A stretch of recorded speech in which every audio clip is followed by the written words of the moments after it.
సాక్షాత్తు లక్ష్మీదేవి తపస్సు చేసిన చోటు, పేదరికం కానరాని చోటు, సమస్త మానవాళికి శక్తిని, ఐశ్వర్యాన్ని, ఆనందాన్ని ప్రసాదించే మహాలక్ష్మి క్షేత్రం కొల్హాపూర్.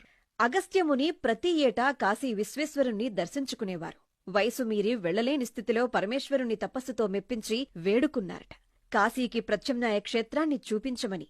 అప్పుడు పరమేశ్వరుడు చెప్పిన క్షేత్రమే మహాలక్ష్మి అమ్మవారు కొలువైన, కాశీతో సమానమైన ప్రాశస్త్యం కలిగిన కొల్హాపూర్ క్షేత్రం.